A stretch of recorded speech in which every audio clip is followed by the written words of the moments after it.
Es imposible ser paraguayo sin una definición de propósito. ¿Cuál es nuestro designio colectivo? Es imposible ser paraguayo y no hacerse la pregunta ¿cómo no hemos desaparecido en la guerra contra la Triple Alianza? La pregunta es la siguiente: ¿muero por mi patria o muero con mi patria? La reconquista del Chaco ha sido un pacto político-social, militar, económico y financiero de todos los paraguayos. Hemos combatido a dictadores. Tenemos un premio Cervantes hablando una lengua indígena. Conquistamos trofeos deportivos alrededor del mundo. Nuestra imaginación cinematográfica ha ganado premios internacionales. Y hasta hemos podido extraer música de basura reciclada. De todas estas realizaciones nos hemos enorgullecido. Nuestra historia y nuestros valores todavía están con nosotros. Un futuro grandioso acaba de nacer y vos podés ser parte de esta historia.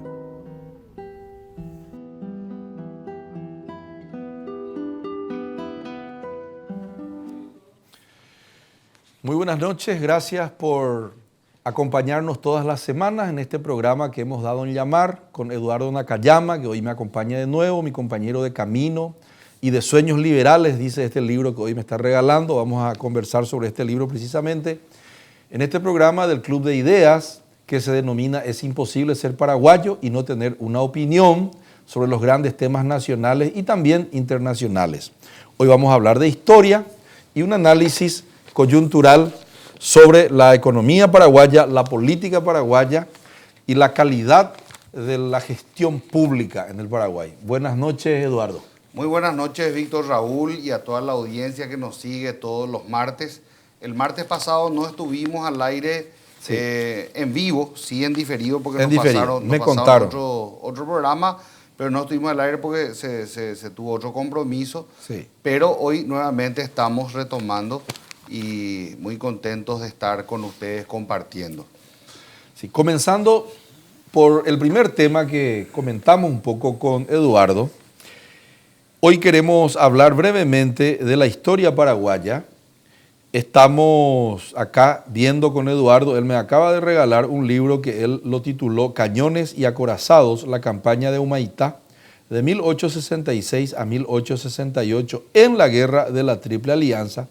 Creo que es la tesis de posgrado de Eduardo, de maestría en el Brasil. Y me gustaría que después él nos explique. Él me dice, es la primera campaña defensiva que tuvo el Paraguay en la guerra de la Triple Alianza. Es por primera vez los paraguayos cruzamos a este lado, diríamos los paraguayos, del río Paraguay, y a este lado del río Paraguay, y nos quedamos en Humaitá a defender el territorio nacional.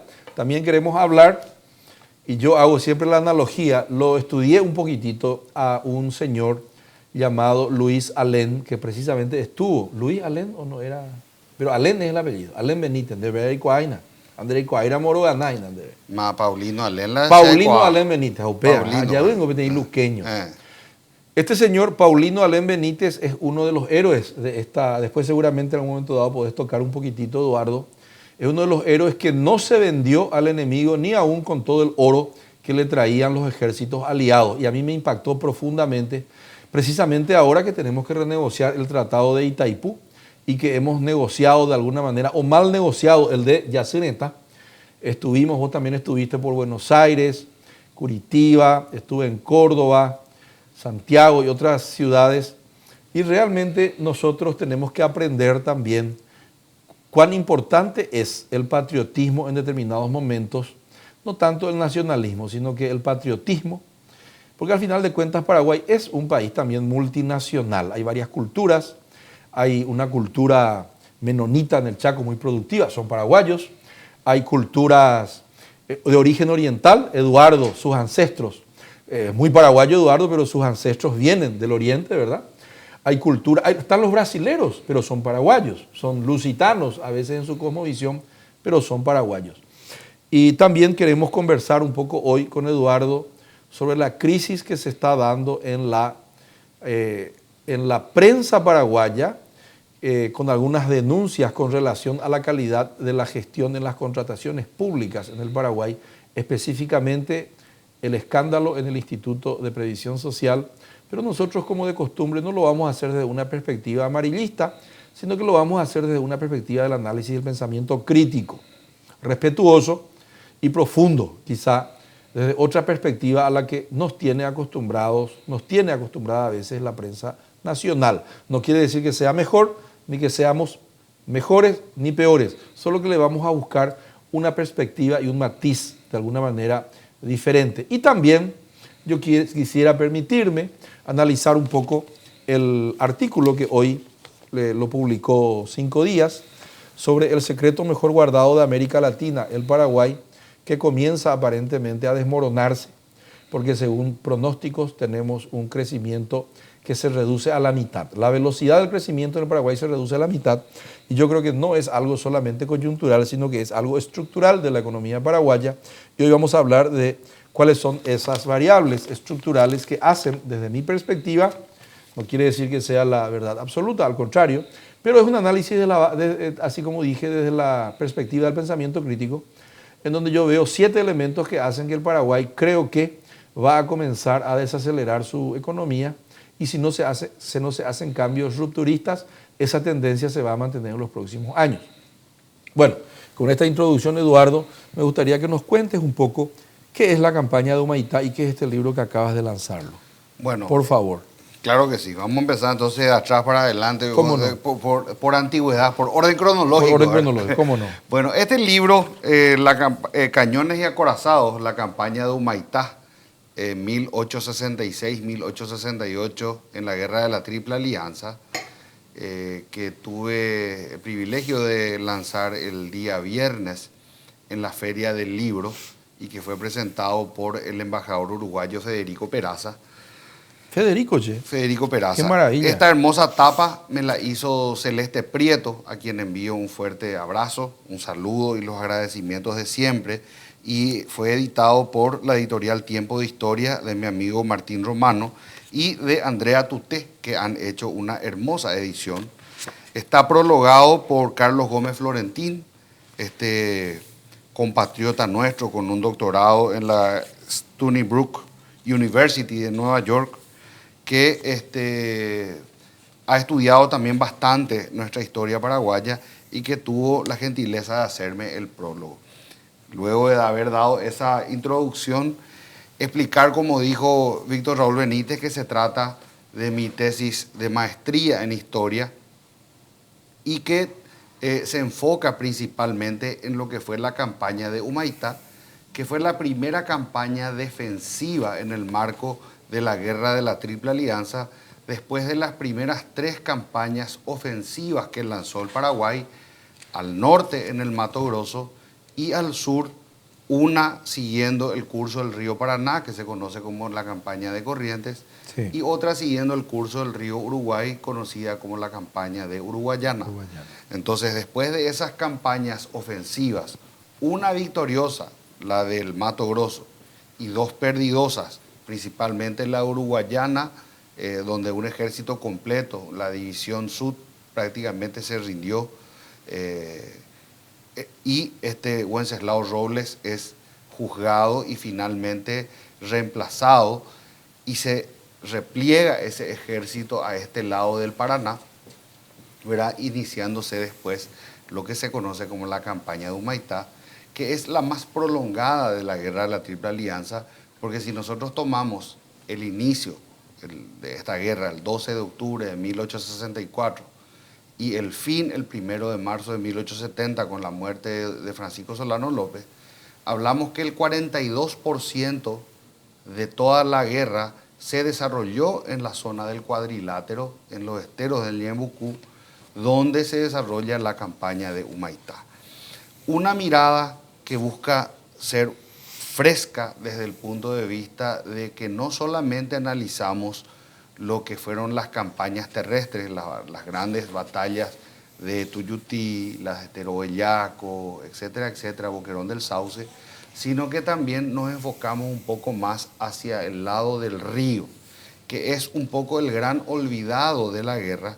Por eso es que el nombre del libro toma el de Cañones y Acorazados, porque también la guerra de la Triple Alianza está inmersa dentro de lo que se conoce en la historia mundial como la Segunda Revolución Industrial, que trajo consigo nuevas tendencias desde el punto de vista armamentístico, novedades tecnológicas que se implementaron desde la segunda mitad del siglo XIX, como por ejemplo los cañones con el sistema Lajitt, que eran los cañones rayados o estriados, que permitían una mejor precisión a la hora del disparo, ¿verdad? Un mayor alcance también de ese disparo.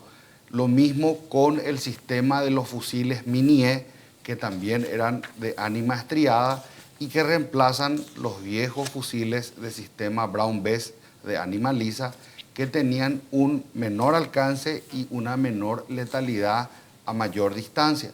Entonces, esos avances tecnológicos que pudieron tener acceso, principalmente los aliados, y que los paraguayos ya tuvimos restringido por causa del bloqueo que causó la escuadra imperial, ¿verdad?, nos limitaría bastante al Paraguay para poder seguir la campaña en una igualdad de condiciones. Principalmente desde el punto de vista de la Armada, que en el siglo XIX es la madre de todas las armas, porque sabemos que la mayoría de las Fuerzas Armadas en todo el mundo basamentaban el poderío militar principalmente en lo que era el poder naval. Así lo había hecho ya a principios del siglo XIX el Reino Unido, que venció de esa forma con el bloqueo continental a Napoleón Bonaparte y finalmente con la batalla de Trafalgar. Así lo habían hecho las distintas armadas en los distintos conflictos que se sucedieron, incluyendo el asedio a Sebastopol en Rusia, en la guerra de Crimea, y que habían demostrado la inutilidad de los barcos con casco de madera delante de los nuevos sistemas de cañones estriados que perforaban la coraza. Entonces, desde 1859, un poquitito antes, ¿verdad?, ya se había comenzado con una nueva generación de buques que se crean principalmente en Burdeos, en Francia, donde los astilleros, en este caso los de Lucien de Armand, Le Ocean, comienzan a producir los primeros acorazados. Estos acorazados, el primero de ellos denominado La Gloria, el primer acorazado transoceánico, de alguna manera marca un hito, un antes y un después en el arte de la guerra, porque esos nuevos acorazados se mostraban invulnerables a las balas de cañón. Entonces, ya en la en la guerra de la secesión en los Estados Unidos, la guerra civil de los Estados Unidos, en la famosa batalla de Hampton Roads, se había tenido la primera batalla entre acorazados en la historia universal, y eso también, lógicamente, en la guerra de la Triple Alianza, que es contemporánea, iba a tener una importancia gravitante. Sobre todo porque el Paraguay, Francisco Solano López, que conocía de la importancia de esos elementos de guerra, había encomendado la construcción de algunos acorazados, tanto en Francia como en el Reino Unido, pero lamentablemente ya llegamos tarde, y por otra parte también las partidas de dinero a ser remesadas a Europa para el pago de esas construcciones navales no llegaron, y por lo tanto la diplomacia imperial, que sagazmente se había interpuesto para poder hacerse con esos elementos de guerra, y según algunos autores como Gregorio Benítez o Francisco Isidoro Resquín en sus memorias, acusan directamente al ex agente diplomático paraguayo en París, Cándido Vareiro, de haberse vendido a la diplomacia imperial, y que de esa manera esos poderosos elementos de guerra que hubiesen sido tan necesarios al Paraguay terminaron sirviendo a la Armada Imperial, que llegaron hasta nuestros ríos y forzaron el pasaje de Humaitá en febrero del año 1868, y cambiaron totalmente y radicalmente las cosas, porque desde ese momento se traslada la capital del Paraguay desde Asunción a Luque, y lo que hasta ese entonces había sido una guerra regular, es decir, una guerra entre ejércitos, se transforma en una guerra total, porque la población paraguaya empieza a padecer los rigores de la guerra, y a partir de allí ya Francisco Solano López se da cuenta de que no tiene otra salida más que la de abandonar la fortaleza, que lo hace en el mes de marzo del año 1868, y posteriormente en el mes de julio la guarnición que había quedado el 24, el día de su cumpleaños, abandona finalmente la fortaleza y repasa la mayor parte a la línea del Tebicuarú, en el campamento de San Fernando, el famoso campamento de San Fernando, y luego por recomendaciones de los principales consejeros de López en materia de artillería, que eran el coronel austrohúngaro Franz Wisner von Morgenstern y el coronel inglés George Thompson, se traslada nuevamente el centro de operaciones desde la línea del Tebicuarú a la línea del arroyo Piquisirí, donde se desarrollaría ya la campaña de Piquisirí o de Asunción por la proximidad. Y finalmente, luego de la campaña de Piquisirí y de finalizar la batalla de las Lomas Valentinas, o la batalla de los 7 días, como también se conoce, sabemos que ya se tiene la ocupación de Asunción, y finalmente la campaña de las Cordilleras, que ya es la última y la más sangrienta, ¿verdad? Entonces, rápidamente haciendo un repaso de lo que contiene el libro, ¿verdad? Y enfocándonos principalmente en lo que es la campaña de Humaitá, querido Víctor Raúl. Esa batalla naval de Riachuelo, yo tenía 2 preguntas. Esa batalla en Crimea, Sebastopol, ¿es cierto que López estuvo allí mirando? No. No, porque hay un mito de que él se fue a mirar eso. No. López estuvo de 1853 a 1854 en Europa. Sí. Ciertamente él recorrió otros países, no quedó solamente en Inglaterra y en Francia, que fueron los principales países que visitó. También tuvo su pasaje por Cerdeña, por Roma, ¿verdad? Pero él no fue más allá de esos países. Y la segunda pregunta es, una vez viviendo en Brasil, leí una revista que decía, si Paraguay hubiese vencido Riachuelo, Río de Janeiro se llamaría Madame Lynch y San Paulo se llamaría Francisco Solano López. Era una hipótesis absurda que algunos brasileros escribieron. La revista Isto Es, do Brasil, ya no recuerdo, allá por los años 1997, por ahí cuando yo me estaba mudando al Brasil. Y recuerdo muy bien que me llamó la atención que la revista Isto Es contaba una historia de que casi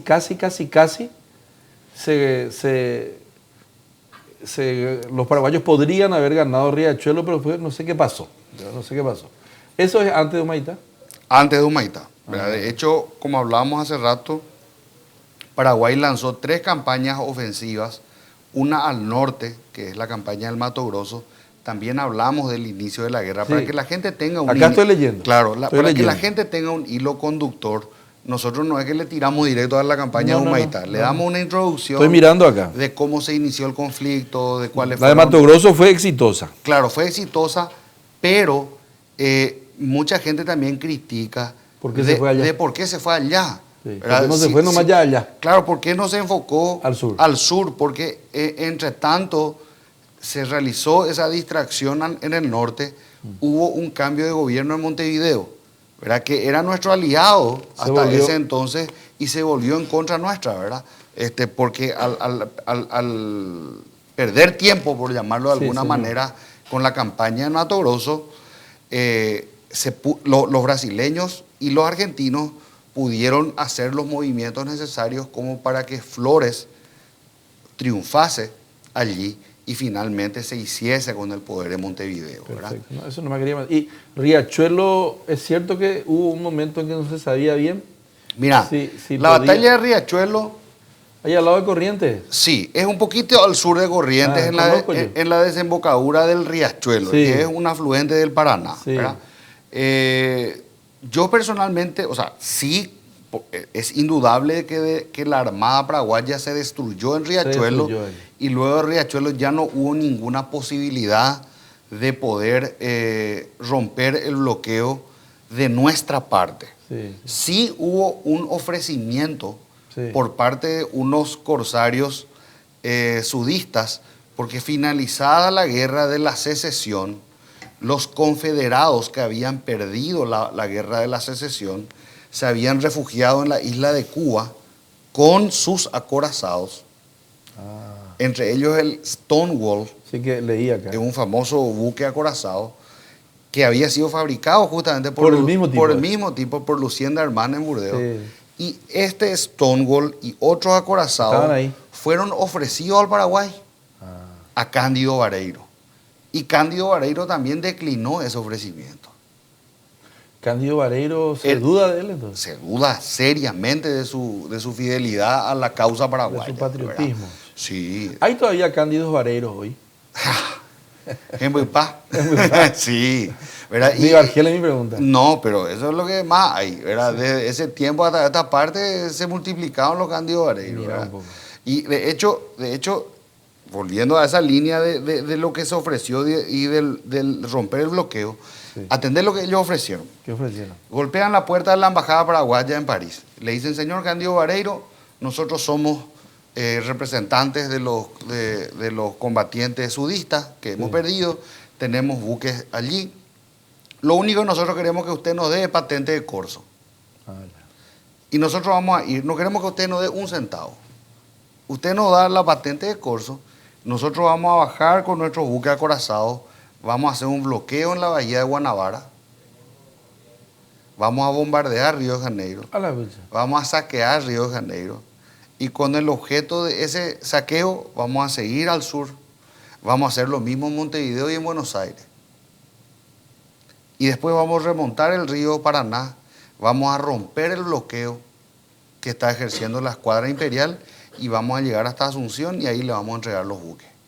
Matecopa. A la bucha. Y Cándido Bareiro dijo... ¿Quién vota él? No. Habrá tenido millones de razones. Y seguramente. Hay que leer Cañones Acorazados. Hay que leer ¿Qué hora tenés? Y 25. No, está bien. Estamos con buen tiempo. Apasionante realmente la historia paraguaya y sobre todas las cosas la campaña de Humaitá, que yo no sabía por qué se llama cuadrilátero. ¿Por qué se llama cuadrilátero? Y porque hay cuatro puntos fortificados que eran Curuzú, del otro lado estaba Tuyutí, al norte estaba San Solano y el otro era Humaitá. ¿Verdad? O sea que allí explicamos justamente, o sea, se toma el nombre de cuadrilátero, ¿verdad? Lo que veo también que muchos barcos los planos se hacían en Asunción, acá estaban los ingenieros, mandaban los planos a Inglaterra y fallaba el sistema de contrataciones. La DNCP de aquella época ya fallaba, así como hoy parece que hay algunos problemas en el IPS, ¿verdad? Hay algunos guararaces alrededor de las contrataciones. Ya en esta época teníamos problemas de transparencia en cuanto a lo que eran las UOCs de la época, unidades operativas de contrataciones. Pero cuando eso era más efectivo, Víctor Raúl. ¿Así? Mucho más efectivo. Y bueno, pero aún así ya teníamos problemas, ¿verdad? Probablemente este señor... ¿Cómo se llama? Cándido Bareiro. No, ¿quién? El de hoy. Ese que dice, acá conmigo se cumple y se cumple. ¿Cómo es? ¿Qué se llama? El senador Amarilla. ¿Cómo es? Lo pactado se cumple, dice el señor... ¿cómo es? El senador Dionisio Amarilla. Dionisio Amarilla faltó acá, porque a lo mejor él faltó acá y la señora del señor Masi también podría haber estado y a lo mejor salía esto. Yapucamijanguá. Ese es el otro gran tema que hoy en realidad Yapucamijanguá es una manera nomás de decirlo, pero preocupante la calidad de la gestión pública y sobre todo la de las contrataciones. Y si hay una agencia de relaciones públicas que se dedicaba no solamente a hacer lo que se llama mejorar la reputación, sino que era capaz, si es así, en esa agencia de ofrecerse dinero a periodistas para que ellos puedan torcer sus opiniones o las noticias alrededor del tema de las contrataciones. Ese es un tema, yo estaba en el extranjero la semana pasada, hoy estamos martes, y mi partner acá me contaba que acá había un gran guarará alrededor de... ese partner, pero palabra ahí. Partner es de Luque, en Luque son los partners. No, ahora el partner se dicen todo lo que aparecen en los audios. Sí. Bueno, acá mi compañero, yo siempre digo mi compañero de camino. Entonces mi compañero de camino me dice, acá hay un gran guarará alrededor de la UOC de IPS. Y accedo a algunos datos y veo que se llega a 100.000 millones de guaraníes, cuentas de contrataciones de seguridad. No es que se duplica, se triplica y se cuadruplica a partir de unos años X. Creo que 10 veces desde el 2008. Desde el 2008, 10 veces. Algo así, no recuerdo bien. En IPS, por lo visto, es un área peligrosa en donde se necesita demasiados guardias. Y escucho una serie y veo algunos videos que pasan por las redes sociales y realmente me quedo estupefaciente, diría estupefacto, estupefaciente diría un diputado. Un diputado de la Alcurnia Nacional. Y después vine y realmente estoy preocupado porque si esas son las prácticas convencionales en los sistemas de contrataciones, quiere decir que tenemos un alto grado de vulnerabilidad. Y es por eso que la gente, tal cual hoy escribo en un artículo, la mala calidad del gasto, dice el artículo, conspira contra la legitimidad de las recaudaciones. No pagase de más impuestos lo mitad, porque hay que ya pagaste los impuestos. Y de ahí tenemos una altísima evasión en el Paraguay, que según este ex senador de Patria Querida, es diputado de Patria Querida, que hoy se dedica a estos estudios, nuestro compañero, Sebastián Hacha. Sebastián Hacha ronda el 50%. La economía informal y la evasión en el Paraguay. Y por otro lado tenemos también la dificultad de que lo escaso que recaudamos también no se ejecuta. Porque en Paraguay, dice también el artículo, el primer año de cada gobierno nuevo nunca hay que ejecutar nada. Parece que Keynes no funciona en Paraguay en el primer año. Comienza a partir del segundo año recién. Entonces, para todos los que nos plagueamos, porque todavía este gobierno no ejecuta las obras públicas, tenemos que recordar que el gobierno del señor Cartes en el primer año frenó todito también y se pierde un año precioso en un país que tiene más o menos 2 millones de pobres. No hay que olvidar que el señor Horacio Cartes es el único presidente desde el 2008 que adicionó pobreza en el Paraguay. 143.000 nuevos pobres según la Dirección de Estadísticas y Censo del propio gobierno nacional. Porque el gobierno de la Alianza para el Cambio bajó 774.000, Nicanor Duarte Fruto bajó más o menos unos 280.000 y 143.000 metió el último gobierno. Y eso no es que lo haga nadie de propósito, ni siquiera creo que el presidente dice vamos a meter pobres por debajo de la línea de pobreza. Las demoras en las obras públicas hacen que los ingresos no se redistribuyan. Encima iba a oír la ñan de sistema impositivo que es tremendamente regresivo, porque es un Robin Hood inverso, digo yo, le saca a los pobres y le da a la gente más pudiente, porque el 70% de lo que se recauda en Paraguay es IVA, impuesto indirecto.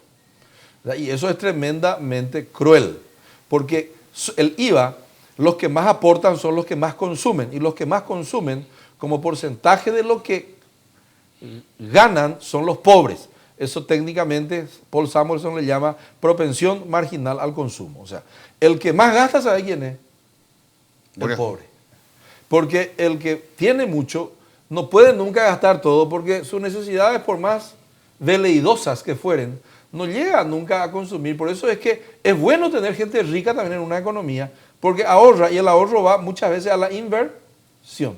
El ahorro de uno se presta a través del banco a algún emprendedor que quiere utilizar ese ahorro y la tasa de interés mide el riesgo del que ahorra y después baja también. Claro, pero en Paraguay no baja la tasa. Porque ahora, por ejemplo, hay una desaceleración económica. Según Dende, la economía paraguaya va a crecer entre 1,5, Desarrollo en Democracia, una ONG, donde está Costa Grabarino y eso, entre 1,5 y 1,9 no más el Producto Interno Bruto paraguayo. Entonces mi artículo de hoy dice así, el mito del secreto mejor guardado de la América Latina, Icangue Baité, así se llama mi artículo. Porque Icangue Baité no hay en economía. ¿Cuál es nuestro banco más antiguo en Paraguay? Y no me recuerdo, decime un poco. No, o sea, ¿tenemos algún banco antiguo nosotros? Y no sé, yo que tenga 50 años. No, no hay. ¿Por qué?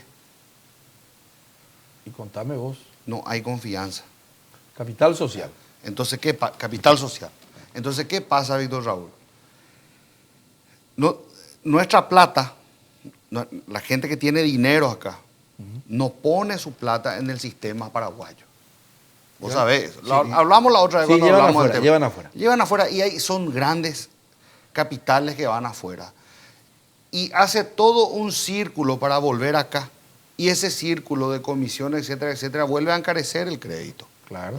Imagínate vos si es que nosotros pudiésemos crear ese circuito de confianza que vos siempre decís, sí, y pudiésemos prestar directamente al que necesita, sí, emprendedor o lo que sea, a una tasa menor, sí, que financie su casa, su departamento, construcciones, y hubiésemos tenido aquí una redistribución mucho más rápida a través del liberalismo. ¿Verdad? Pero lamentablemente esa falta de confianza, sí, hace que se encarezca todo y por otra parte también desacelere nuestra economía, ¿verdad? Nuestro crecimiento, como estamos experimentando ahora. Ahora, los 5 primeros meses del 2019 son meses de desaceleración económica. O sea que veníamos a una velocidad de 4,75% de crecimiento y ahora va a ser 1,5 a 1,9, dice Dende. Eso es como poner un freno o como poner el freno de mano y ir. Muy interesante lo que decía el tema de la confianza. Está entre los 7 elementos que yo señalo en el artículo. Avísenme nomás las horas, cómo va el tema. El primer elemento, digo yo, la alta dependencia de los recursos naturales. La alta dependencia de los recursos naturales es la maldición de los recursos naturales. En Paraguay depende mucho del clima, de que el ganadero engorde bien a sus bichos y que por otro lado también la soja crezca, el trigo. No estoy hablando mal, al contrario, querría de que eso siempre sea así, pero en este momento nosotros tenemos una desaceleración. Yo creo que hay también algunos elementos que hay que considerar. La guerra comercial entre China y Estados Unidos hace que la demanda venga hacia este lado, diríamos los paraguayos. La demanda de la soja no es que se achicó, al contrario, la demanda viene hacia acá porque los chinos se brigan pues, con los gringos y entonces el moquete es allá y entonces el chino dice vamos a comprar más hacia el sur y viene Brasil, Argentina, Paraguay, Bolivia. Soja nomás estoy hablando. Pero el problema que yo estoy viendo es que cuando la demanda sube, ¿qué pasa con el precio? Tiene que subir también. Sin embargo, en este año, según los sojeros, y les creo, más de $1.000 millones, 1.300 se lo traen 5 días, ellos perdieron porque los precios acá no suben al compás de la suba de la demanda como consecuencia de la guerra comercial China con Estados Unidos. Vos te vas en el interior y hablas con un sojero de esos medianos que le venden los reales a los grandes acopiadores y ellos, su precio es Chicago, referencial. ¿Está entendiendo? Sí, claro. Y hay un premio, dice que le sacan a Chicago, menos un premio o más un premio tiene que ser. Cuando la demanda sube hacia este lado, como diríamos los paraguayos, el precio de Chicago tiene que tener un premio. Y cuando es normal, el precio tiene un premio también, pero es negativo. En el Brasil, ahora se está pagando por encima de Chicago a los que hacen soja. Los acopiadores están pagando por encima, pero este lado no, le dice el acopiador, le dice, no, hay Chicago y un premio hacia abajo. Entonces, en este momento nosotros tenemos una demanda que sube, pero un precio trato a puá. Que eso es porque no hay una bolsa de commodities en el Paraguay. No hay un lugar, y a vos que te gusta el mercado es opaco. El mercado de los granos en Paraguay son contratitos nomás que se hacen, en Brasil se dice contrato de gaveta, que entre un gran acopiador, entre un favero y un montón de brasiguayos que a modo a pope son explotados nomás otra vez por ellos. Y no hay un mercado de Rosario. Como Rosario, te iba a decir. Eso, Rosario o Chicago, en donde se sabe bien a cuánto favero le está firmando un contrato a un montón de tipos y se puede vender en el mercado secundario ese contratito. Entonces, la maldición de los recursos naturales es de que tenemos un mercado que no funciona en el mundo, no funciona.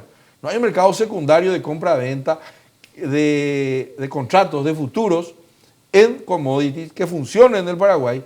Entonces, también es opaco. En segundo lugar, la maldición de los recursos naturales se da en que demasiado dependemos también de la plata de Itaipú, ¿verdad? Cuando viene la plata de Itaipú, se mueve el Fonacide, se vuelven todos ricos los intendentes, los gobernadores y también el gobierno tiene sus aplicaciones de esos 300, 400, no sé cuántos palos que vienen del Brasil.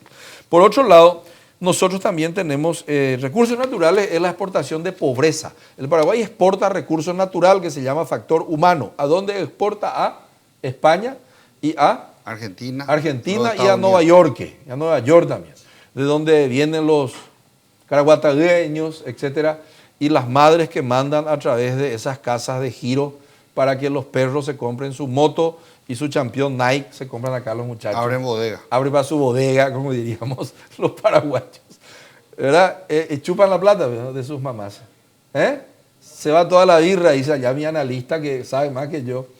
Entonces, y compra para su moto, como diría el paraguayo. Él nunca se compra una moto, él compra para su moto. Entonces, estaba ahí la Riero Aragán. Estaba ahí la Nini. No estudia. Y no espera y tiene su novia. Su mamá todavía le da tití. No, pero su novia o su esposa. Yo escuché muchos casos bueno, y me dieron incluso casos. Por lo menos si su mamá le da tití, está más o menos bien, ¿verdad? Pero que la esposa le siga amamantando ya es medio arreglado. Terrible. Bueno, otro de los elementos que yo anoté es que tenemos una mala distribución del ingreso, por una alta informalidad laboral y un crecimiento sin efecto derrame, lo que significa bajo consumo interno. En Paraguay no se paga el salario mínimo. El 70% de la población económicamente activa es, yo le llamo mensú urbano, porque no hay control. El Ministerio del Trabajo no controla un carajo. Disculpame que te hable en español. 70%. 250.000, 300.000 guaraníes por semana que gana un ciudadano en Cacupé, en Villarrica, en Mercado 4. Y eso conspira contra la calidad del ingreso. Y por otro lado, ahora que estuvo de discusión la jubilación, nosotros estamos empleando a gente que mañana será vieja, como yo también seré viejo, pobre e ignorante. Porque no le pagan con la jubilación. Los médicos que se van a quedar todos sin jubilación. Un guarará se armó ahora con este tema de los médicos. Y independientemente de si es justo o no que los médicos trabajen menos. Pero ahí vamos a hablar otra vez, porque te das la cuenta jubilación. Cómo el círculo nos lleva al mismo punto. Sí, decime. ¿Te parece responsable por parte del Instituto de Previsión Social, que tiene que prever la jubilación de millones, de cientos de miles de ciudadanos paraguayos? Sí. Millones, ¿Te parece que es previsor al malgastar ese dinero de esta en lo manera? otro, en eso que está, claro. ¿Cuáles son las inversiones que tiene el IPS? Y la mayoría dice que es letra de regulación, es CDA. La mayoría de las inversiones... Lo que dijo Filártiga. Filártiga dijo, y Nerola Olla dijo. Y contó algo, dice que en una... Yo no vi. Claro, los bancos le pagan. Contó Filártiga. Claro. Sí, en ese videíto muestra. Él dijo que vinieron y le ofrecieron, ¿cuánto era? $100.000 por semana, una cosa de esa. Y bueno. Es el vuelto. Y bueno, entonces no tenemos que hablar, nomás llamar nosotros en este programa. El propio director de IPS. Pues te das cuenta, o sea, acá, lo que hablaste hace rato también, Víctor Raúl. Nosotros estamos en una sociedad que está podrida. Sí. ¿Verdad? Porque no solamente la clase política está podrida. No, el sector privado. El sector privado, tenemos la prensa, tenemos, o sea... Sí. Vamos a hacer. Todo, le alcanza a todo, es como un cáncer. Vamos a directo porque está la tema. Me piden un corto comercial. Sí, pero, bueno. ¿Cuánto tiempo ustedes sugieren? Dale, vamos a ir a un pequeño corte y vamos a analizar estas causas raíces que yo le llamo, por las cuales el secreto mejor guardado de la América Latina, acá está el artículo, por las cuales el secreto mejor guardado de la América Latina se está desnudando y se está desmoronando, porque el gobierno anterior vendía al Paraguay con el halo del secreto mejor guardado. Y acá estamos analizando de que el secreto mejor guardado tiene muchas ollas que son hediondas. Y entonces dentro de 3 minutos le vamos a contar cuáles son esos 7 elementos que los estamos analizando con Eduardo. Muchas gracias y los esperamos en breve.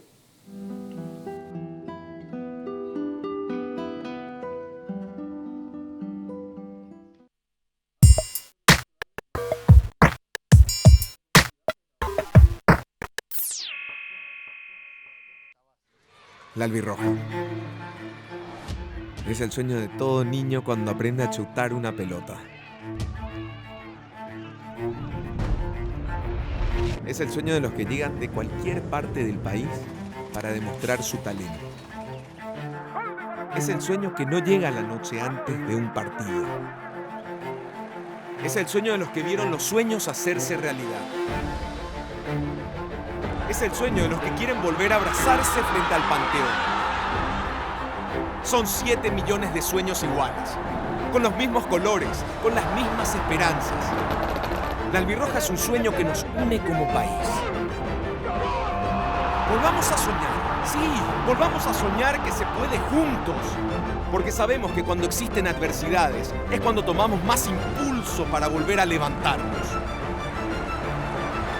Albirroja, el sueño que nos une.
Bueno, seguimos analizando entonces cuáles son las causas raíces por las cuales la economía paraguaya yo creo que estructuralmente está teniendo problemas. No es una cuestión coyuntural.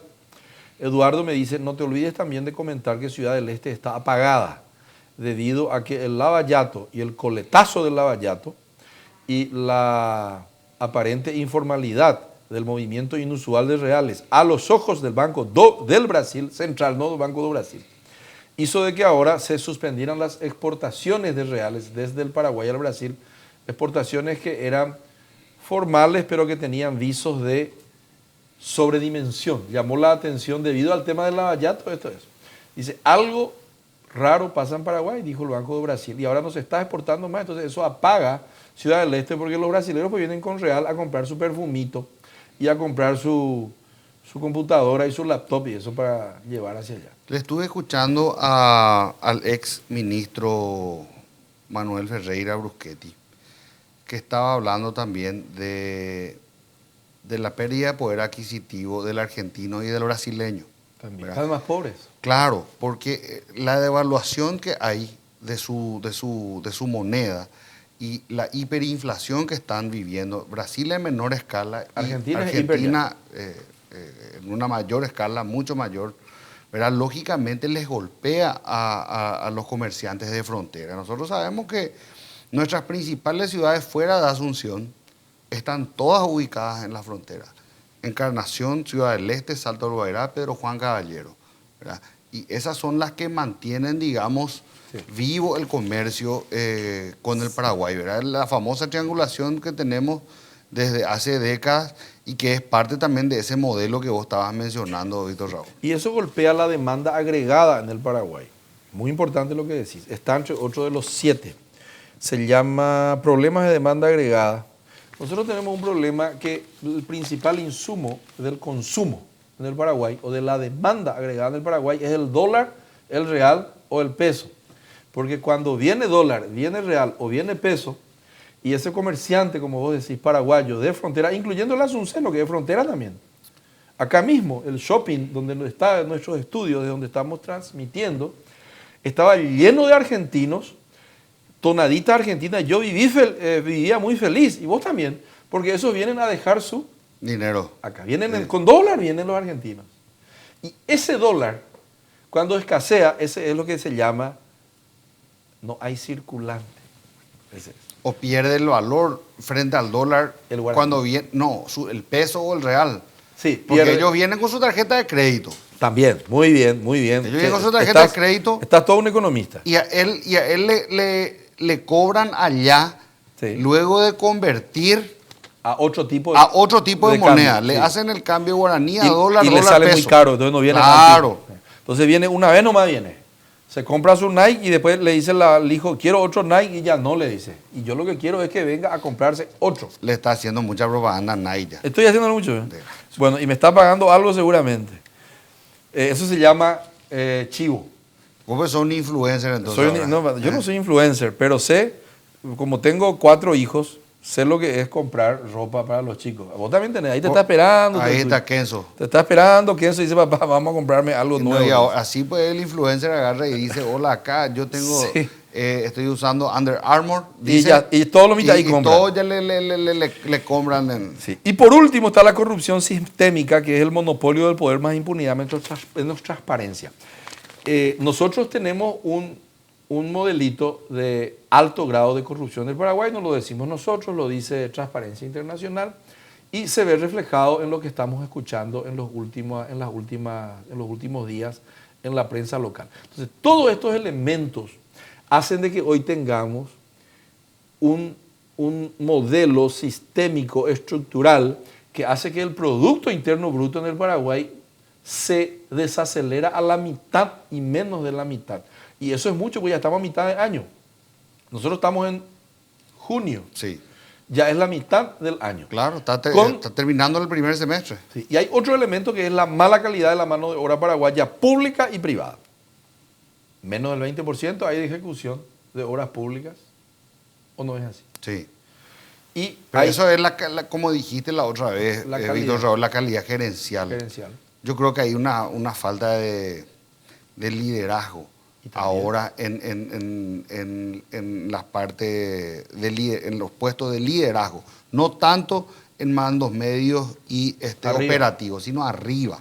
Arriba estamos teniendo problemas y no quiero que de ninguna manera se tome que estoy, como dije el otro día, ¿verdad?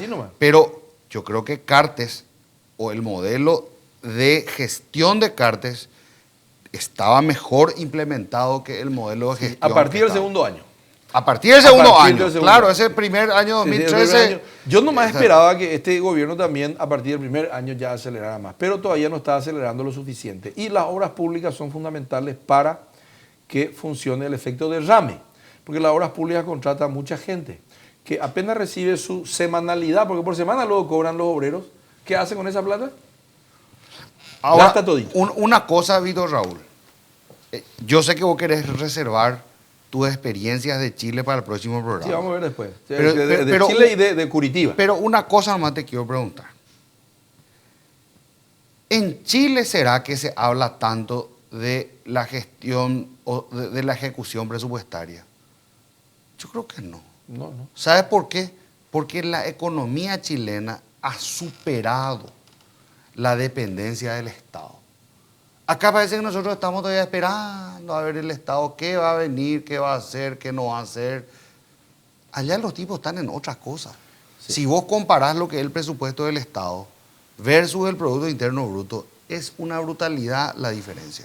Claro. ¿Verdad? Acá todavía el Estado... Acá el Estado sigue siendo el mayor empleador. Sí, y hay gente que en realidad no son empresarios, sino que son solamente proveedores del Estado. No, o sea, por eso te digo, o sea, allá ya se están viendo las empresas de seguro, por decirte, las que hacen jubilaciones, el nivel de ricos. Estuve viendo el otro día cómo creció la cantidad de ricos en Chile. Creo que antes era algo así como el 1,5, el 2%, ahora está como más del 10, 11% de ricos en Chile. Sí. De ricos. Sí, la economía chilena es similar ya, o creo que ha superado a los estados del sur del Brasil que vos conocés. Estudiaste en Río Grande do Sul. Yo estudié y viví en Paraná, estado que es también vecino. Esos son estados muy desarrollados. Sí. Ahí están las fábricas de Volkswagen, Case New Holland, Volvo, Renault, Tramontina, Chrysler, Tramontina. Claro que no me pagan nadie todavía. Que son marcas globales, ¿verdad? Son marcas globales. Están las grandes montadoras y el grado de desarrollo de Curitiba, por ejemplo, o de Porto Alegre. El aeropuerto de Porto Alegre es una maravilla. Ahí se va a jugar la Copa ahora. Sí, la Copa América.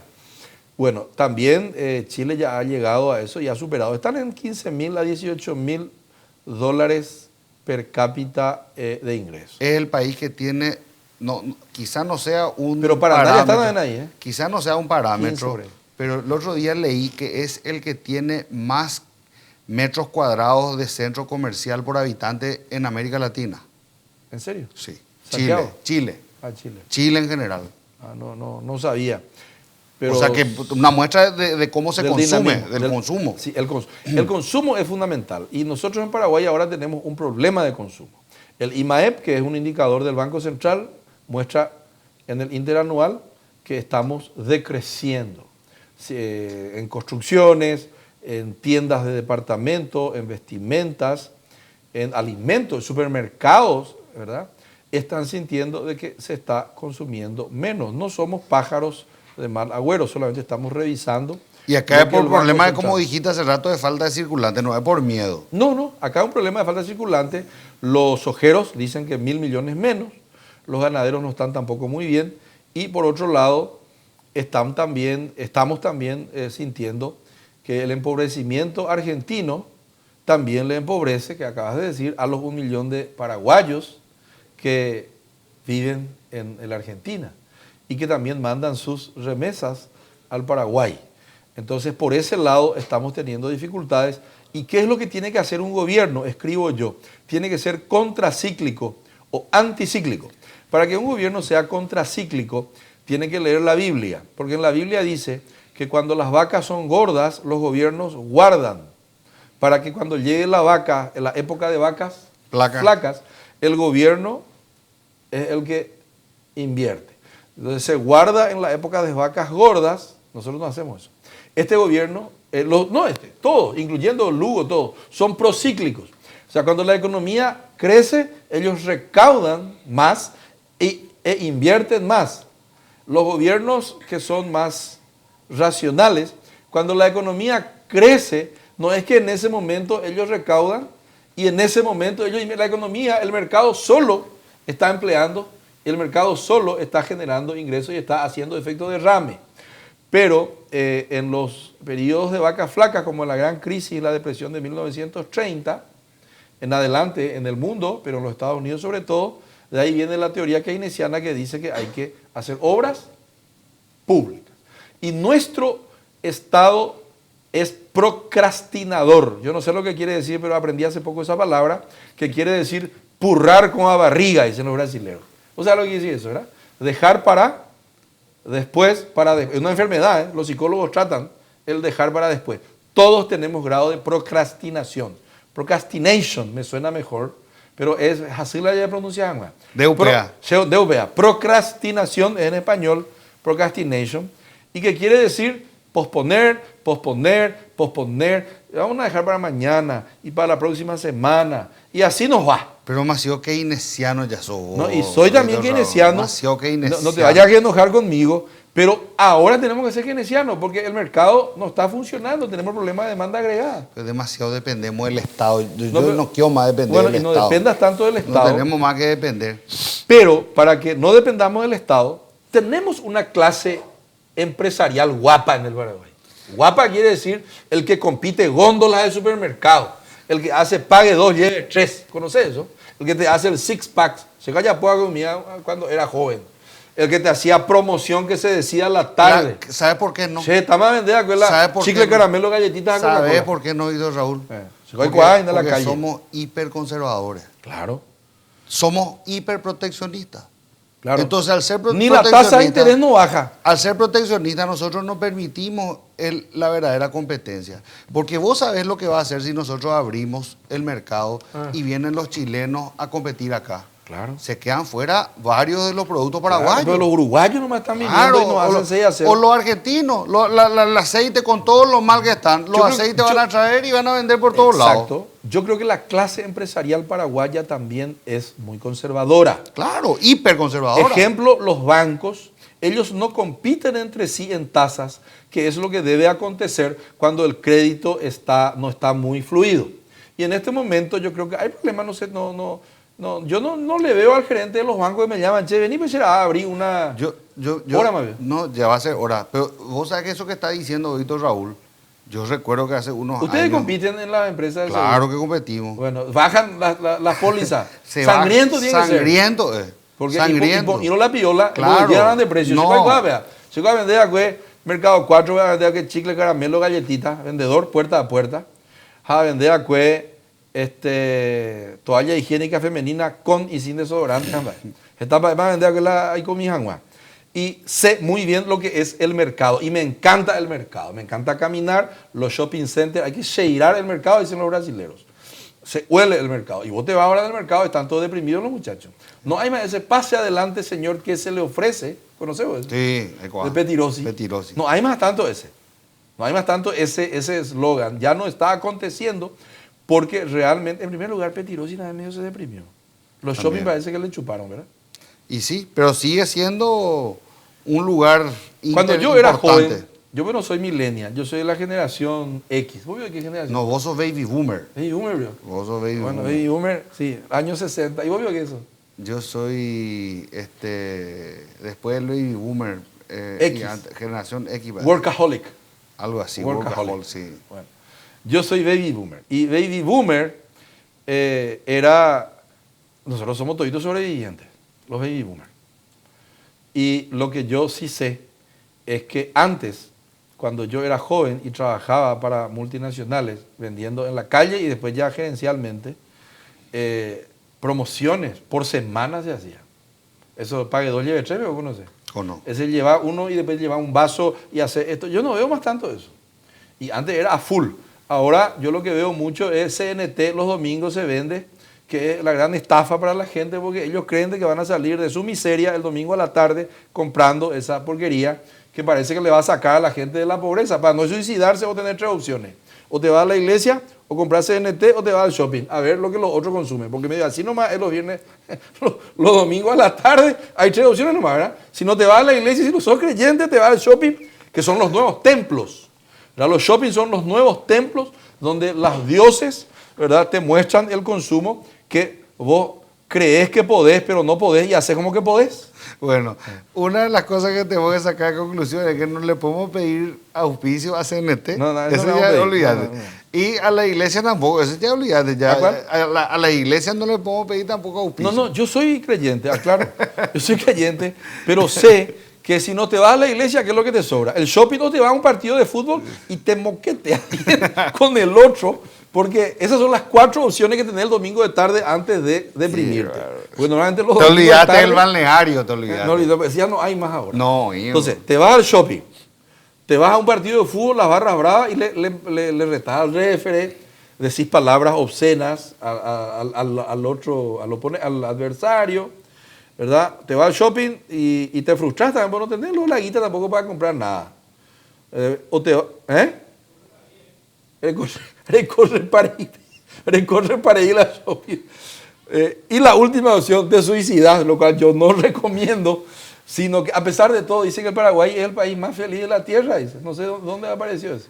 Aparte de esa estadística, hoy hay un nuevo récord en Paraguay. ¿Cuál es? Salió en un estudio que ¿hasta qué edad uno se siente joven? A los 60. 60 Paraguay. El que le sigue 45 años. ¿Por qué crees eso? 60 años paraguayo se siente joven hasta los 60. Es el veterano que sí. A los 60 años, ¿qué hace para hacer? El famoso All Green. ¿Qué es eso? Y el viejo verde. All Green. Sí. Bueno, disculpe, pero estamos terminando prácticamente el programa. Y no hay que perder el humor tampoco. No, totalmente. A pesar de que la economía va a andar mal, nosotros creemos que... Hay que reír para no llorar. Hay que reír para no llorar. tenemos todavía en el ranking, estamos todavía como uno de los países más felices de la tierra.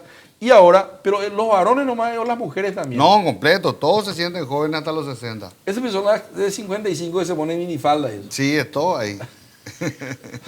O el tipo que tiene 60 años y se compra una moto para parecer más joven, o se compra un Mini Cooper, ¿verdad? Y con eso sale a pasearse, ¿verdad? Y dice, soy muy joven. No está tan mal. No está mal. Al final de cuentas, los 50 dice que son los 20. Los nuevos 30. Los nuevos 30, ¿verdad? Y bueno, yo estoy un poquito encima de los 30, entonces. Y bueno, creo que con este análisis un poco humorístico, al final nos despedimos. Comenzamos con algo muy serio, la historia paraguaya, una guerra cruenta que prácticamente aniquiló a la población paraguaya, nos convirtió en resilientes, en una sociedad que se levanta otra vez, y al final estamos viendo cómo el paraguayo es, se dice iatrogénico, un nuevo término que les voy a enseñar en el próximo programa. Nos despedimos entonces. Nos despedimos. Muchas gracias, Víctor Raúl, muchas gracias a la audiencia por seguirnos cada martes y prometemos ser un poco más serios el próximo martes. Buenas noches.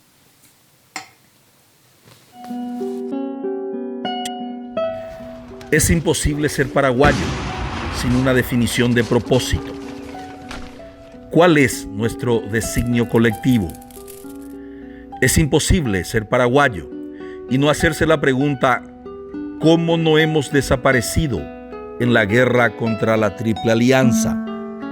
La pregunta es la siguiente: ¿muero por mi patria o muero con mi patria? La reconquista del Chaco ha sido un pacto político-social, militar, económico y financiero de todos los paraguayos. Hemos combatido a dictadores. Tenemos un premio Cervantes hablando una lengua indígena. Conquistamos trofeos deportivos alrededor del mundo. Nuestra imaginación cinematográfica ha ganado premios internacionales. Y hasta hemos podido extraer música de basura reciclada. De todas estas realizaciones nos hemos enorgullecido. Nuestra historia y nuestros valores todavía están con nosotros. Un futuro grandioso acaba de nacer y vos podés ser parte de esta historia.